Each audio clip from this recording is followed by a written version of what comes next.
Good morning, Kings. Have you ever felt the pressure to say yes when you knew the answer should be no? Or has someone questioned your boundaries? Are you worried about legalism? Well, today we're going to talk about how to enforce healthy boundaries. In previous segments, we built on the foundational ideas that boundaries are based on loving others and are designed to protect, but that they are also defined by our responsibilities. But let's face it, humanity has never kept God's laws properly. So why should we expect that people would keep boundaries either? That's just the reality of living in a fallen world. On one end, you have the perception that rules are something to be broken and that boundaries get in the way of our desires. On the opposite end, you have the idea that rules are elevated above people and they are so rigid that they obstruct love. And sometimes this can create burdens.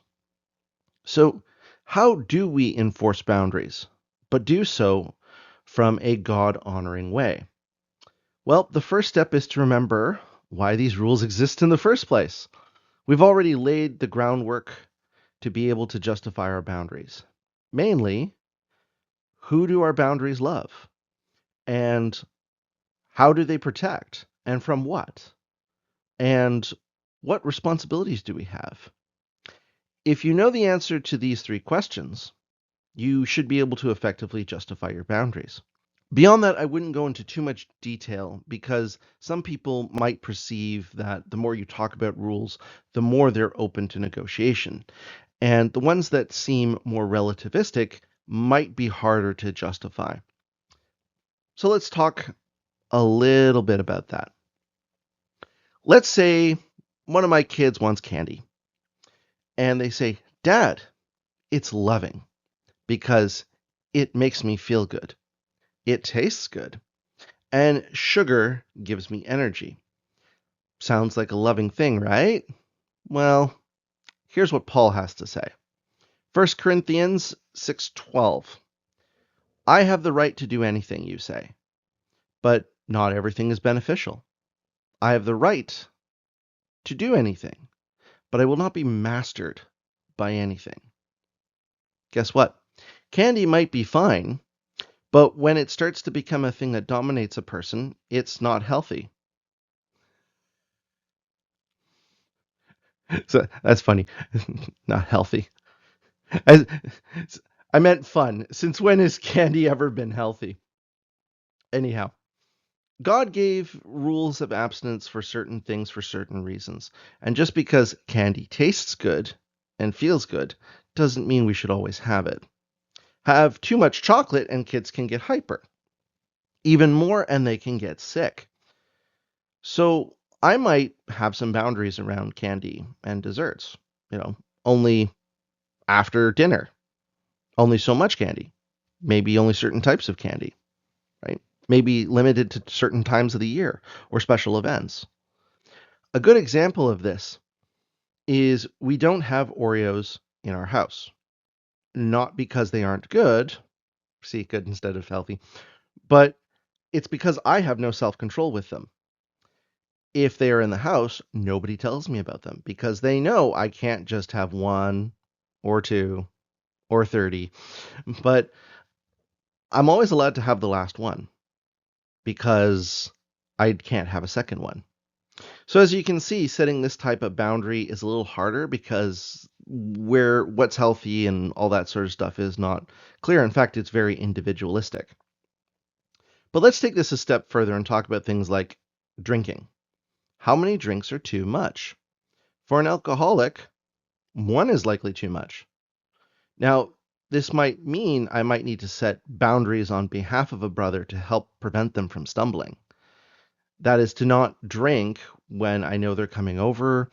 And as Christians, we're called sometimes to suspend our liberties for the sake of another. As it says in Romans 14:20 through 21, do not destroy the work of God for the sake of food. All food is clean, but it is wrong for a person to eat anything that causes someone else to stumble. It is better to not eat or drink wine or to do anything else that will cause your brother or sister to fall. A good principle is that the more someone is dominated by something, like alcohol, the stronger the boundary should be. This is not an unloving thing. Remember that agape, biblical love, is the ongoing steady wish for a person's ultimate good. That doesn't mean it has to be pleasant. In fact, refusing to help someone who is dominated by an addiction can be the most loving thing that you do. I know that seems counterintuitive, but if I'm continuously helping an alcoholic family member, then I might be keeping them from crashing. And sometimes that's what they need to hit rock bottom. That doesn't seem nice, but sometimes it's what's needed. Proverbs 3:11 through 12 says, "My son, do not despise the Lord's discipline, and do not resent his rebuke, because the Lord disciplines those he loves, as a father the son he delights in." So because we are his children, he does discipline us, and that is for our ultimate good. Hebrews 12:11 also says this, "No discipline seems pleasant at the time, but painful. Later on, however, it produces a harvest of righteousness and peace for those who have been trained by it." Again, turning someone over to the consequences of their actions can be a very loving thing because you're giving them the opportunity to learn from their mistakes. Now, in other areas, the Bible is crystal clear on where that boundary should be set to ensure that something doesn't master you. 1 Thessalonians 4:3-5 says this, "It is God's will that you should be sanctified, that you should avoid sexual immorality, that each of you should learn to control your own bodies in a way that is holy and honorable, not in passionate lusts like the pagans do, who do not know God." The boundary here is that sexual integrity is within the confines of marriage. Not even images are acceptable, for Jesus says on the Sermon on the Mount, "You have heard it said, 'You shall not commit adultery.' But I tell you, anyone who looks at a woman lustfully has already committed adultery with her in his heart." At the end of the day, what I'm saying is that sometimes boundaries might seem to have arbitrary settings, like food and such. Others may need to be set depending on the situation and who we're trying to love, such as my example around alcohol. And others are laid out crystal clear by Scripture. So, we should be careful to understand each boundary accordingly, and that gives us the framework to enforce them more fully. Now, let's talk a little bit about legalism, because that's something that sometimes comes up when it comes to boundary setting. Oh, you're just being legalistic. So I think it's a good idea to have a good definition of what legalism is. So, legalism, in its core, refers to the strict adherence or emphasis to rules and laws to the point of neglect or underlying the spirit or purpose behind them. I would expand that definition to also say that it's rules that are meant to oppress or control others rather than protecting them. This differs from areas where we talk about suspending our liberties for another, because these boundaries don't govern our response, they govern another person's response. So that would be a violation of boundaries.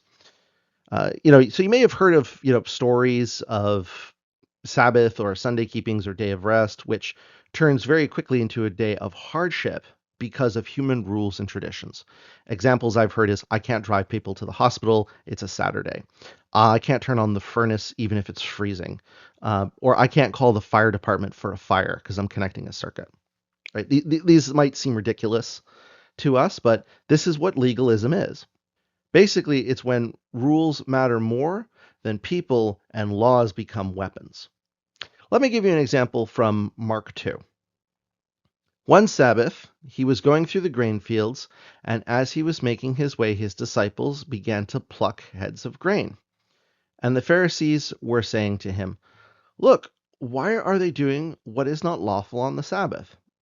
Now, if you're confused by this, let me give you some background. The argument here is that they're working, they're harvesting food, but they're actually just plucking heads of grain and just eating it. This is like the equivalent of saying that peeling an orange is work or washing an apple is work. This is not what is meant by working in the Old Testament. So Jesus responds, "Have you never read what David did when he was in need and was hungry, he and those who were with him? He entered into the house of the Lord in the time of Abiathar the high priest, and ate the bread of the presence, which is not lawful for any but the priests to eat, and also gave it to those who were with him." So Jesus points to a story from the Old Testament where provision was made for David, even though it wasn't technically lawful because the purpose of the bread was meant for Aaron and his sons. But it was used as provision since there was no penalty for eating it, and David and his men were ritually pure. But Jesus continues, and he said to them, "The Sabbath was made for man, not man for the Sabbath."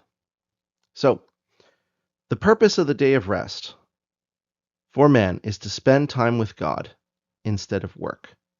Imagine if we refused to get an extra seat for someone at church. Oh, that's setting up and tear down. We pay people at conferences to do that. That's just silly. We know that's wrong. The day of rest is not meant to prevent you from eating or from helping others. It is meant for man to spend time with his Creator. And that is a boundary that Jesus regularly enforced, as it says in Mark 1. Very early in the morning, while it was still dark, Jesus got up, left the house, and went to a solitary place where he prayed. Simon and his companions were looking for him. In other words, he just left his disciples and went to go pray. So we can see here that legalism, in a sense, is putting minor rules and technicalities in place at the expense of the point of the rules, which is to help us love God and love our neighbors.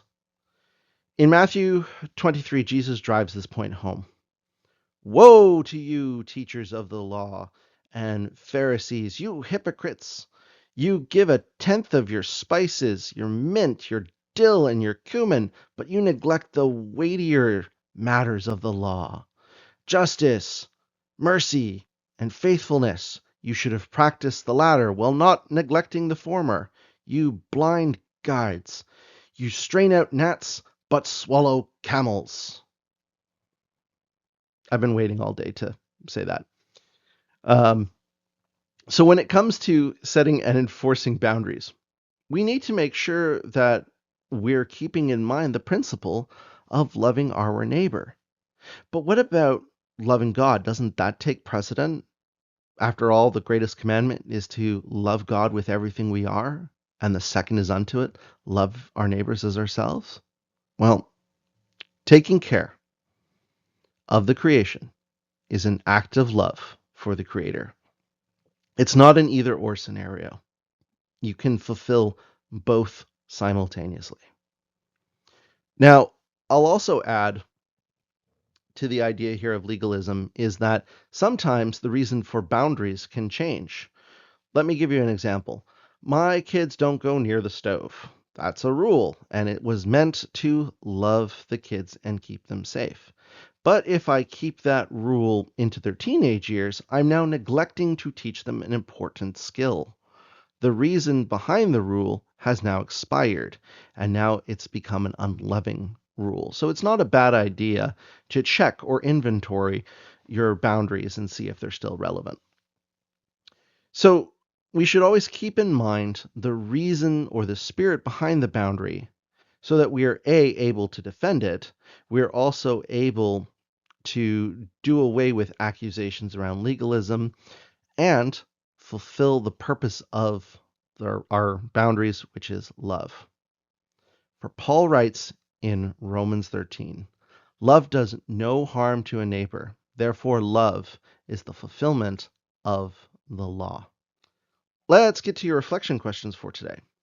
Do my boundaries still serve their original purpose, or has the reason behind them expired? Am I enforcing this boundary to protect and love, or to control and avoid discomfort? Can I explain my boundaries in terms of love, protection, and stewardship? Well, that's it for today.